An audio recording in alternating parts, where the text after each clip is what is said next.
Subscribe now and press the bell icon. Never miss an update.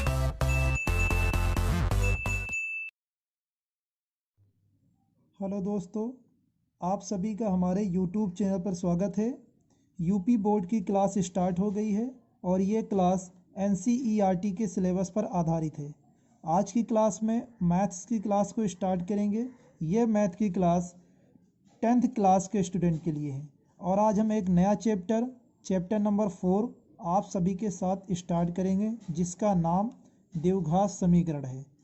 द्विघात समीकरण important chapter है और बिल्कुल आसान भी चैप्टर है। तो सबसे पहले हम देखेंगे द्विघात समीकरण का स्टैंडर्ड रूप।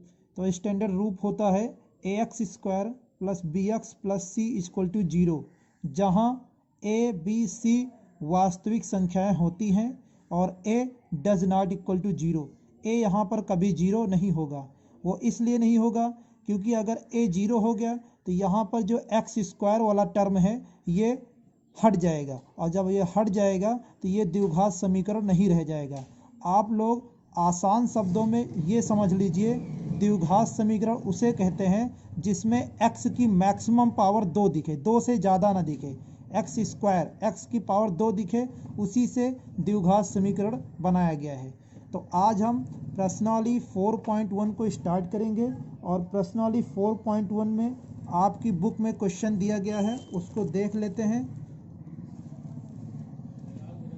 दिया गया है पहला क्वेश्चन, जांच कीजिए कि क्या निम्न द्विघात समीकरण हैं। इसमें कई सारे ऑप्शन है, ऑप्शन 8 दिए गए हैं पहले क्वेश्चन में। इन सभी में मुझे यही जांचना है कि कौन कौन सा क्वेश्चन, कौन कौन सा पार्ट द्विघात समीकरण है।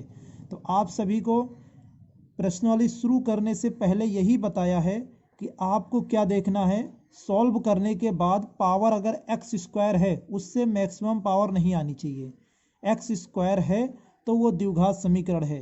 तो हम पहले पार्ट को नोट करेंगे और इसको दिखाएंगे कि द्विघात समीकरण है कि नहीं है। फर्स्ट क्वेश्चन का फर्स्ट पार्ट नोट किया, x प्लस 1 का whole square equal to 2 into x minus 3। यह है क्वेश्चन। इसको मुझे दिखाना है द्विघात समीकरण है कि नहीं है। तो आप लोगों को ये लग रहा होगा a प्लस बी का होल स्क्वायर। तो यहाँ पर a प्लस बी का होल स्क्वायर जो आप लोग 7-8 क्लास में पढ़े हैं उसको लगाएंगे।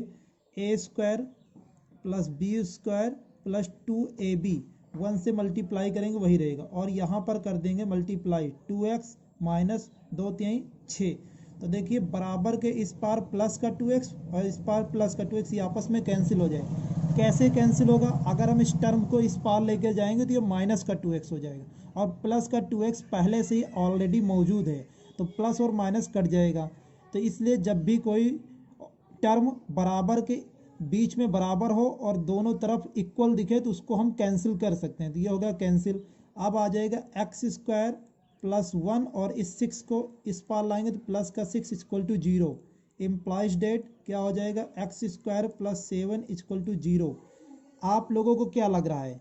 एक्स स्क्वायर की 2 पद दिखी, 2 पावर दिखी, तो क्या है ये है द्विघात समीकरण। अतः द्विघात समीकरण है। क्या लिखना है? अतः द्विघात समीकरण है, और यही हमको मालूम करना था। इस तरीके से फर्स्ट पार्ट कंप्लीट हो गया है।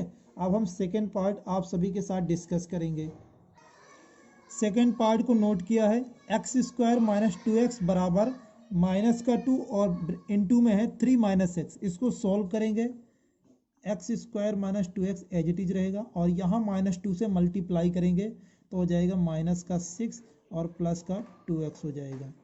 तो ये देखिए एक्स स्क्वायर माइनस का 2x और इस 2x को लाएंगे तो ये भी माइनस का 2x हो जाएगा, और इस 6 को इस पार लाएंगे तो प्लस का 6 बचेगा इधर इक्वल टू 0।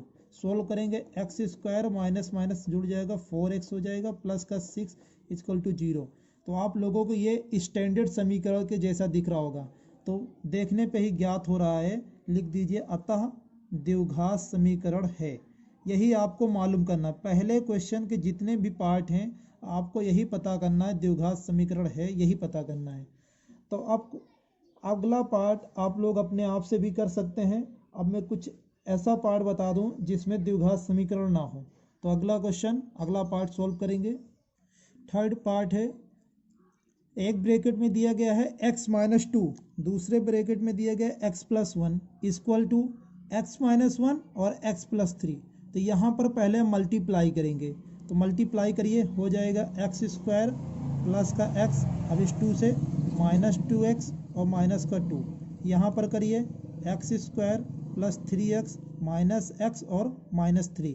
आप लोगों को मल्टीप्लाई बिल्कुल आता होगा, बिल्कुल आसान है।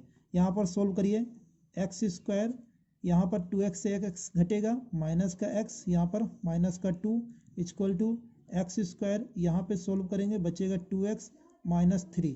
एक्स स्क्वायर बराबर के इस पार और एक्स स्क्वायर बराबर के इस पार कैंसिल हो जाएगा, बचेगा कितना x माइनस 2, माइनस का x माइनस 2 और 2x प्लस माइनस 3।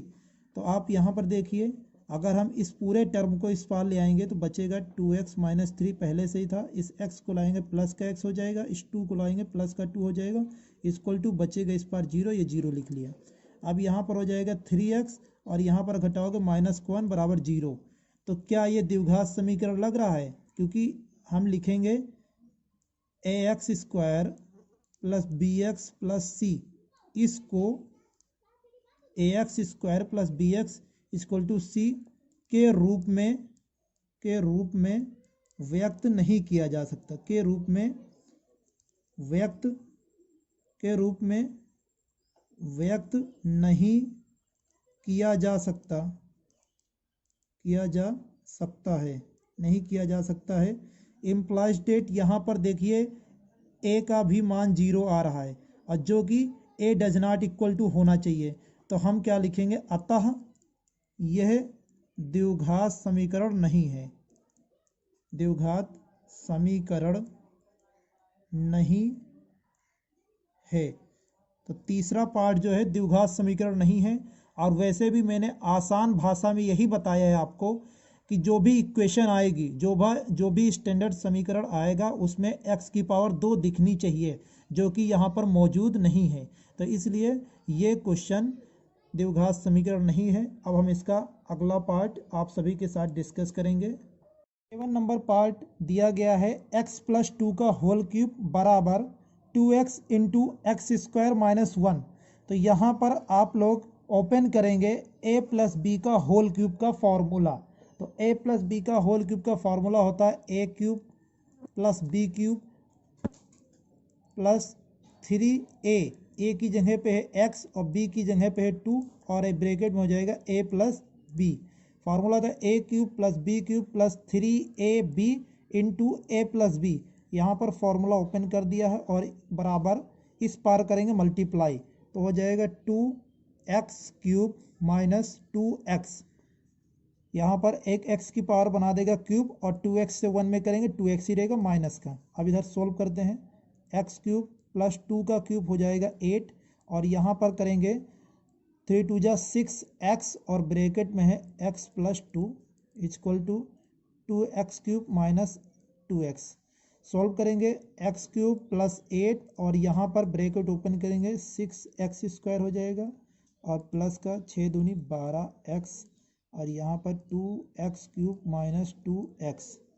अब देखिए, या तो हम इस टर्म को इस पार ले आएँ या इस टर्म को पहले इस पार ले आते हैं।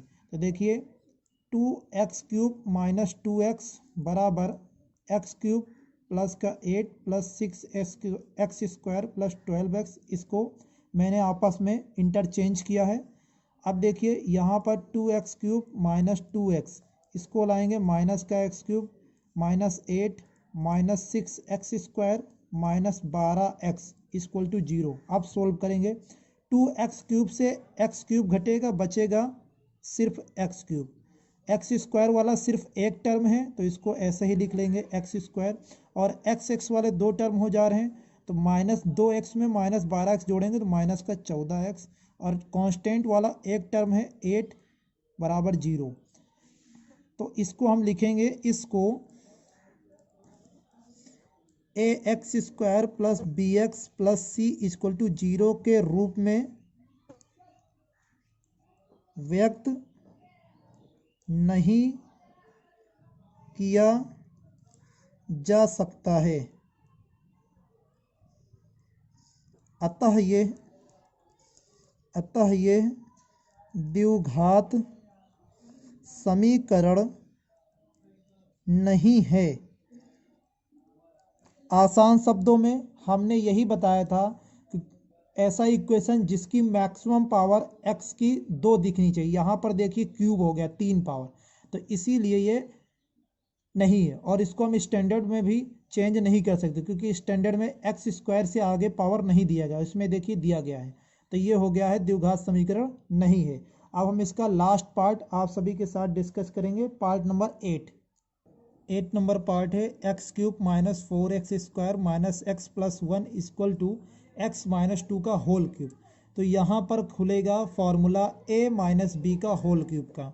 तो ये जितीज इसको ऐसे नोट करेंगे, x cube minus 4x square minus x plus 1 equal to, यहाँ पर फॉर्मूला खुल जाएगा a cube minus B cube minus 3ab और ब्रैकेट में a minus B. X cube ऐसे ही रहेगा 4x square minus x plus 1, solve करेंगे x cube minus 8 minus 6x square और माइनस माइनस का प्लस 12x। एक्स क्यूब से x cube cancel हो जाएगा, बीच में लगा है बराबर, बचा क्या, यहाँ पर देखिए माइनस का 4x स्क्वायर है, माइनस का 4x स्क्वायर बचा, लिख लेते हैं, माइनस का x बचा, लिख लेते हैं प्लस 1। इसको इस पार लाएंगे, प्लस का 8 हो जाएगा, प्लस का 6x स्क्वायर हो जाएगा और माइनस का 12x बराबर, इस पार कुछ नहीं बचा, हो गया 0। सॉल्व करिए, 6x स्क्वायर से 4x स्क्वायर जाएगा, बचेगा 2x स्क्वायर। अब यहाँ पर देखिए 12x और माइनस का x जुड़ के हो जाएगा 13x और ये बचा है 8 1 9, 9 बराबर 0। तो क्या है, इसको ax square plus bx plus c equal to 0 के रूप में व्यक्त कर सकते हैं। अगर बात करी जाए कि a बराबर यहाँ पर क्या है 2, b बराबर क्या है -13 और c बराबर क्या है 9, तो यहाँ पर देखने पे क्या लग रहा है a does not equal to 0, तो हम लिख सकते हैं अतः यह द्विघात समीकरण है, द्विघात समीकरण है। और यही है इसका आंसर। पता चल गया है कि ये पार्ट द्विघात समीकरण है। इस तरीके से फर्स्ट पार्ट कंप्लीट हो गया है। अब हम अगला क्वेश्चन नंबर 2 आप सभी के साथ सोल्व करेंगे। दूसरा क्वेश्चन, निम्न स्थितियों को द्विघात समीकरण के रूप में व्यक्त कीजिए। पहला पार्ट है, एक आयताकार भूखंड का क्षेत्रफल 528 मीटर स्क्वायर है, क्षेत्र की लंबाई मीटर में चौड़ाई के 2 गुने से 1 अधिक है, हमें भूखंड की लंबाई और चौड़ाई ज्ञात करनी है। तो इसका सलूशन देख लेते हैं। दूसरे का फर्स्ट पार्ट का सलूशन है, माना आयताकार भूखंड की चौड़ाई x मीटर, तो क्वेश्चन में दिया गया है लंबाई क्या हो जाएगी, भूखंड की लंबाई चौड़ाई के 2 गुने, तो 2x कर दिया, उससे 1 अधिक है तो 1 जोड़ दिया, तो लंबाई हो जाएगी 2x प्लस 1 मीटर।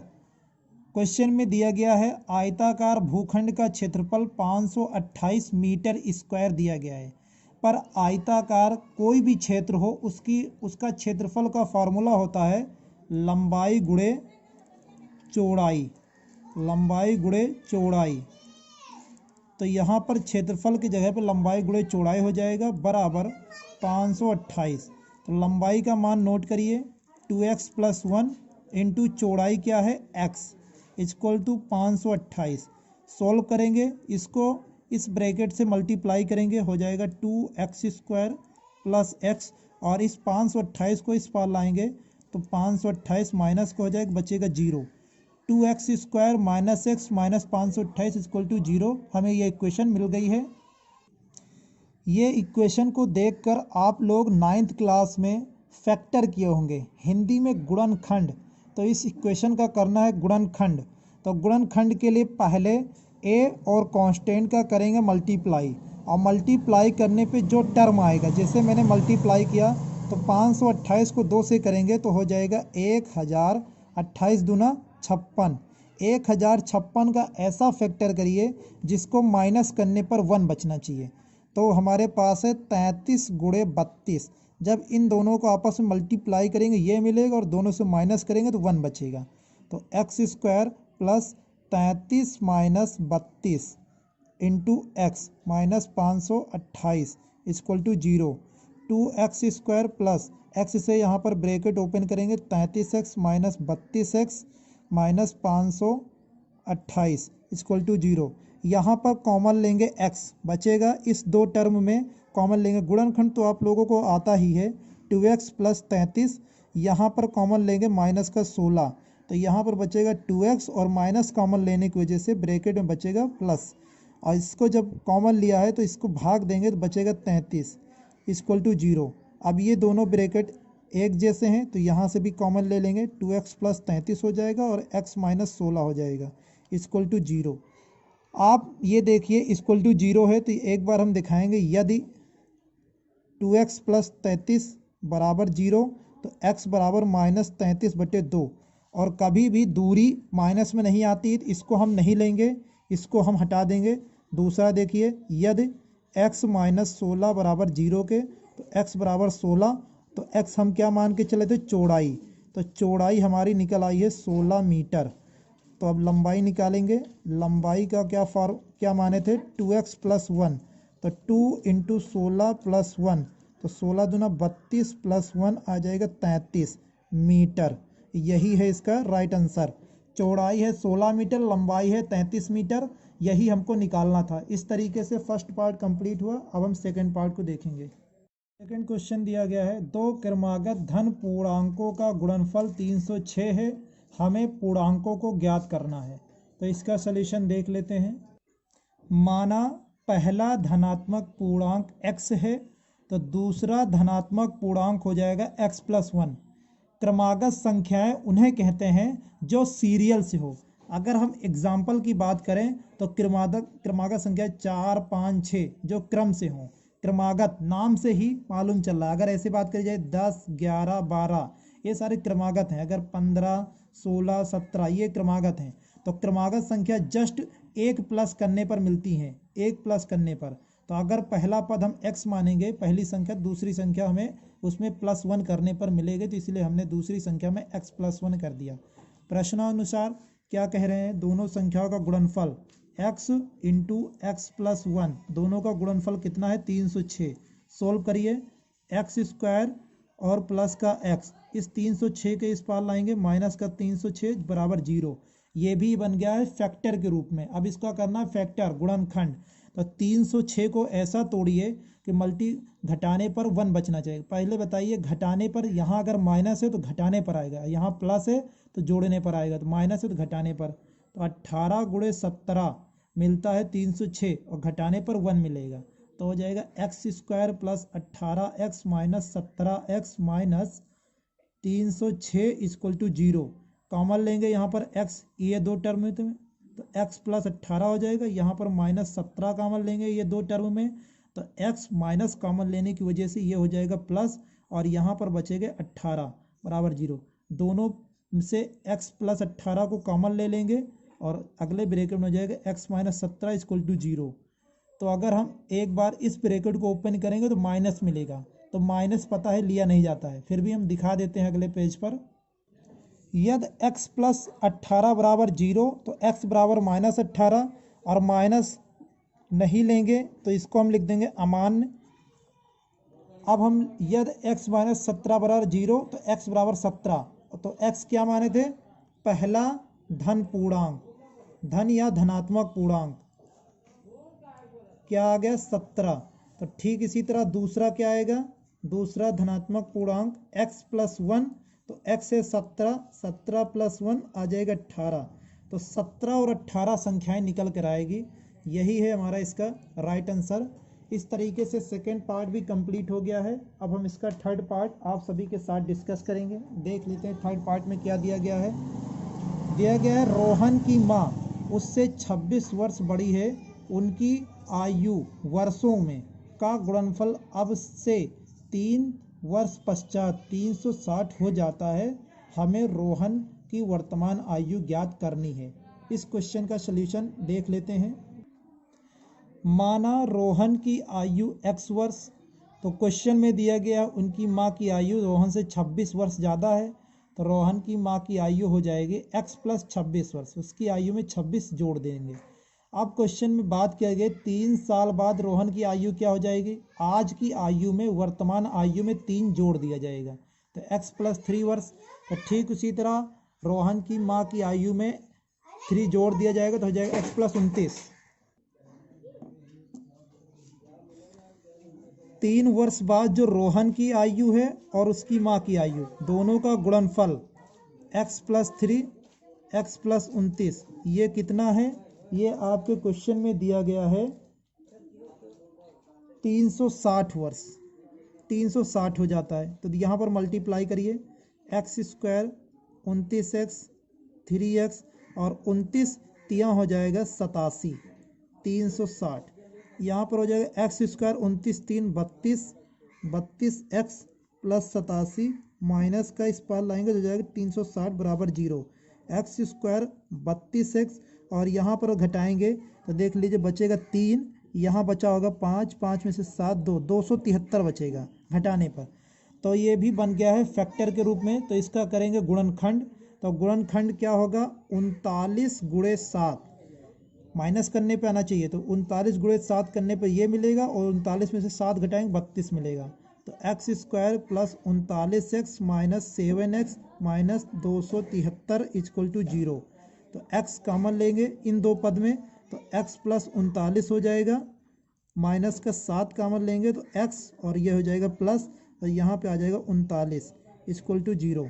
तो x + 39 एक ब्रैकेट में और x - 7 एक ब्रैकेट में। तो यदि x + 39 बराबर 0, तो x बराबर -39, उम्र कभी भी माइनस में नहीं होती है, तो इसको हम कर देंगे अमान्य। अगले ब्रैकेट को ओपन करेंगे, यदि x - 7 बराबर 0 तो x बराबर 7, तो ये 7 क्या माने थे हम, x क्या माने थे, रोहन की आयु।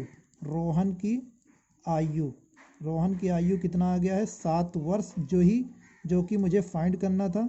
इस तरीके से इसका राइट आंसर 7 वर्ष है। अब हम इस क्वेश्चन को कंप्लीट कर दिए हैं।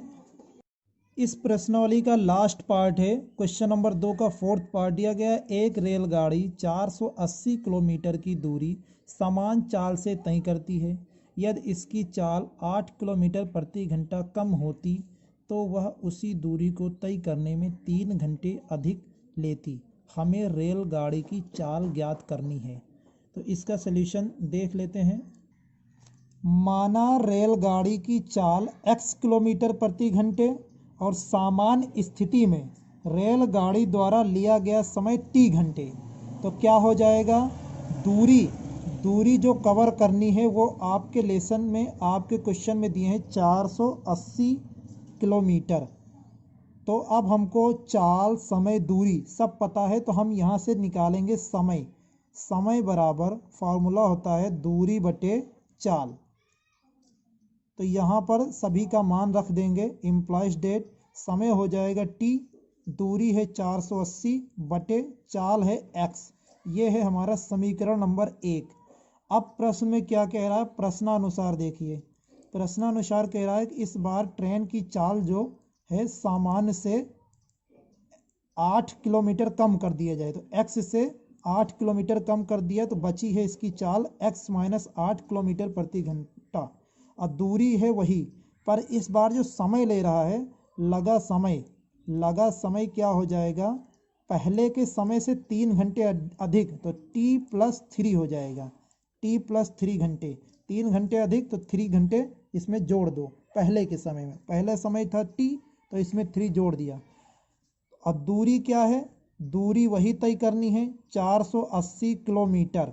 तो यहाँ पर हम फिर से फॉर्मूला लगाएंगे, समय बराबर दूरी बटे चाल। तो दूरी, समय है हमारा t + 3, दूरी हो जाएगी 480 बटे चाल हो जाएगा x - 8। अब यहाँ पर अगर t बराबर 480 बटे x - 8 और इस 3 को इस पार भेजेंगे, माइनस का 3, और ये हो जाएगा समीकरण नंबर 2। तो समीकरण 1 व 2 से क्या हमें मिल रहा है, LHS इसका बराबर है, यहाँ भी T बराबर है और यहाँ भी T बराबर है। तो जब इसका LHS बराबर है और ये समय दोनों एक ही है तो LHS बराबर है तो RHS हम दोनों को बराबर कर सकते हैं। तो लिखेंगे समीकरण 1 व 2 से क्या करेंगे, दोनों को बराबर करेंगे। 480 बटे x बराबर 480 बटे x माइनस 8 माइनस का 3। तो इस 3 को हम भेज देंगे इस पार और इसको ले आएंगे यहाँ पर, तो हो जाएगा यहाँ पर 480 बटे x माइनस 8, इसको लाएंगे 480 बटे x बराबर का 3। ऊपर से 480 कॉमन ले लेंगे, अंदर बचेगा 1 upon x minus 8 minus 1 upon x equal to 3। यहाँ इस ब्रैकेट को सोल्व करेंगे और इस 3 से इसको कैंसिल करेंगे, बचेगा 160। सोल्व करिए, 160 बचा है, यहाँ पर हो जाएगा x माइनस, यहाँ पर हो जाएगा माइनस का x और ये माइनस से इसको जब ओपन करेंगे तो प्लस का 8 हो जाएगा और नीचे का मल्टीप्लाई करेंगे तो x स्क्वायर माइनस 8x हो जाएगा और यहाँ पर बचा है 1। तो सोल्व करिए, माइनस का x प्लस का x कट जाएगा और इससे जब गुणा करेंगे तो 16 अट्ठे 128 1280 बटे एक्स स्क्वायर माइनस 8x बराबर 1 बटे 1। यहाँ पर तिरछा मल्टीप्लाई करके क्या इक्वेशन मिलेगी देख लेते हैं। एक्स स्क्वायर माइनस 8x बराबर 1280, एक्स स्क्वायर माइनस 8x इसको इस पार लाएंगे माइनस का 1280 बराबर 0। ये हमें मिल गई है क्वाड्रेटिक फॉर्म, द्विघात समीकरण। अब इसका करेंगे गुणनखंड और गुणनखंड करके यहाँ से निकालेंगे x का मान और वही है x हमारा रेलगाड़ी की चाल। इसका गुणनखंड करने के लिए करना क्या है, इसको हमें फैक्टर करना है और घटाने पर 8 बचना चाहिए। तो हम करेंगे 40 गुणे 32 मिलेगा 1280 और घटाएंगे तो मिलेगा 8। तो यहाँ पर x square minus 40x plus का 32x माइनस 1280 बराबर 0। इन दोनों पद में कॉमन लेंगे तो x माइनस 40 हो जाएगा और यहाँ पर प्लस का 32 कॉमन लेंगे तो x माइनस 40 हो जाएगा बराबर 0। तो हो जाएगा x माइनस 40 एक ब्रैकेट में x प्लस 32 दूसरे ब्रैकेट में बराबर 0। यदि x प्लस 32 बराबर 0 तो x बराबर माइनस 32। चाल कभी भी माइनस में नहीं होती तो इसको हम लिख देंगे अमान्य है ये। अब हम लिखेंगे यदि x माइनस 40 बराबर 0 तो x बराबर 40 और यही हमको निकालना था। तो रेलगाड़ी की चाल क्या आ जाएगी, 40 किलोमीटर प्रति घंटा और यही है इसका राइट आंसर। तो इस तरीके से लास्ट क्वेश्चन भी कंप्लीट हो गया है और आज प्रश्नावली 4.1 को टोटली कंप्लीट कर दिया है। तो आप आज के लिए इतना ही, अगली क्लास में नेक्स्ट प्रश्नावली को स्टार्ट करेंगे। आप लोगों को ये क्लास कैसी लगी ऑफलाइन कमेंट करके ज़रूर बताना और इस क्लास को ज़्यादा से ज़्यादा शेयर करना, लाइक करना, अगर अच्छी लगे तो चैनल को सब्सक्राइब करके बेल आइकन प्रेस कर लेना ताकि हर क्लास की नोटिफिकेशन आपको सबसे पहले मिल सके। हर एक ग्रुप, स्टडी ग्रुप में हर एक फ्रेंड को शेयर करना ताकि हमारे क्लास के माध्यम से और चैनल के माध्यम से उनको हेल्प मिल सके और होने वाले परीक्षा 2021 में यूपी बोर्ड के एग्ज़ाम में उनको हमारे चैनल से हेल्प मिल सके। कोर्स कंप्लीट हो जाएगा, आप लोग इससे बेफिक्र रहिए, बस आप लोग चैनल को फॉलो करिए। आज के लिए इतना ही, थैंक यू, धन्यवाद।